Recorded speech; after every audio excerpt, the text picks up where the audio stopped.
साल बर्बादी करने वाला शख्स पूछ रहा है कि महंगाई बहुत है। क्या ढिठाई से वो जब बात करता है तो कोई उससे पूछने वाला है कि 4 साल आपके करतूतों की वजह से इस हालत को कौम पहुंची और आपने 25 दिन पहले ये कहना शुरू कर दिया कि साजिश हुई मेरे खिलाफ, आपने ये कहना शुरू कर दिया, उसके बाद मुदाखलत हुई मेरे खिलाफ, आपने फिर अगले दिन कहा कि एस्टेब्लिशमेंट ने ये सारा कुछ किया। तो कल आप ये कह रहे हो कि मुझे कत्ल करने की धमकी दी जा रही है या कत्ल कर दिया जाएगा।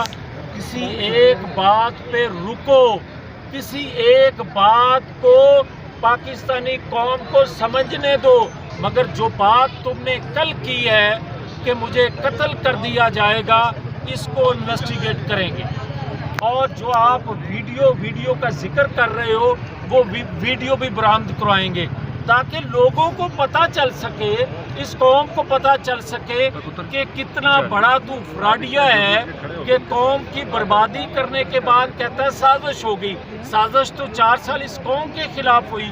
आज आप करते हो बात के तकर्रियों के हवाले से, और एक इशू बनाया हुआ है तुमने कि जनाब नवंबर में जो तकर्री होने वाली है, ये सारा कुछ जो तुम कर रहे हो, तुम चाहते ये हो कि ऐसी तकर्री हो जो तेरी ख्वाहिश थी कि ना सिर्फ वो अगला इलेक्शन आपको दें बल्कि आने वाले 10 साल भी आपको दे दिए जाएं।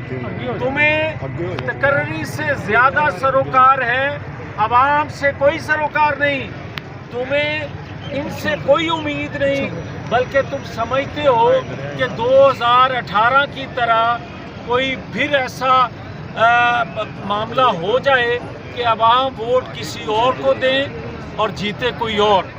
मगर ये सुने, अगर गैर मकबूल फैसला सियासी कीमत अदा करने के बाद, अगर ये आज मुस्लिम लीग की हुकूमत नहीं है, ये कौमी हुकूमत है, अगर तमाम पॉलिटिकल फोर्सेस ने सियासी कीमत अदा की है पाकिस्तान के लिए, तो क्या कोई जहन में ये बात मत रखे कि कल को मुनसिफाना इंतखाबात नहीं होंगे। ये सियासी कीमत अदा की है मुनसिफाना इंतखाबात के लिए, और अगर किसी के ये बात जहन में है तो वो निकाल दे।